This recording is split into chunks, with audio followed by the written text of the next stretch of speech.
అఖండ 2 విడుదల కోసం శాయశక్తులా ప్రయత్నించాం.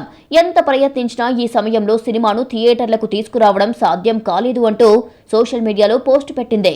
అన్ని సమస్యలు పరిష్కారమయ్యాకే రిలీజ్ చేస్తామని క్లారిటీ ఇచ్చింది.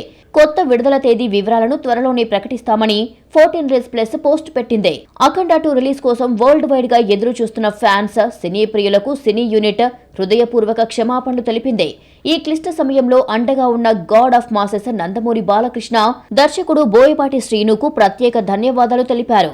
సినిమా కోసం అందరూ చూపిస్తున్న ప్రేమకు ఎల్లప్పుడూ రుణపడి ఉంటామంటూ మెన్షన్ చేసింది. అలాగే త్వరలోనే అఖండ 2 కొత్త విడుదల తేదీని ప్రకటిస్తామని యూనిట్ స్పష్టం చేసింది. సూపర్ డూపర్ హిట్ అఖండ సీక్వెల్ గా వస్తున్న అఖండ 2 శుక్రవారం థియేటర్లోకి రావాల్సి ఉంది. కానీ లాస్ట్ మినిట్ లో రిలీజ్ డేట్ పోస్ట్ పోన్ అయ్యింది. 14 Reels Plus బ్యానర్ పై అఖండ 2 నిర్మించారు. గతంలో 14 Reels ఎంటర్టైన్మెంట్స్ సంస్థతో కలిసి ఈ రోజు సంస్థ మహేష్ బాబు నటించిన కొన్ని చిత్రాలను నిర్మించింది. అయితే ఆ చిత్రాల వల్ల వచ్చిన నష్టాలకు సంబంధించి ఈ రెండు సంస్థల మధ్య వివాదం నెలకొన్నట్టు తెలుస్తోంది.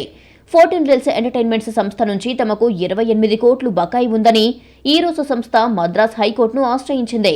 14 Reels ఎంటర్టైన్మెంట్స్ లోని భాగస్వాములైన రామ్ ఆచంట, గోపి ఆచంటనే 14 Reels Plus సంస్థను కూడా ప్రారంభించారని కోర్టులో ఆరోపించింది.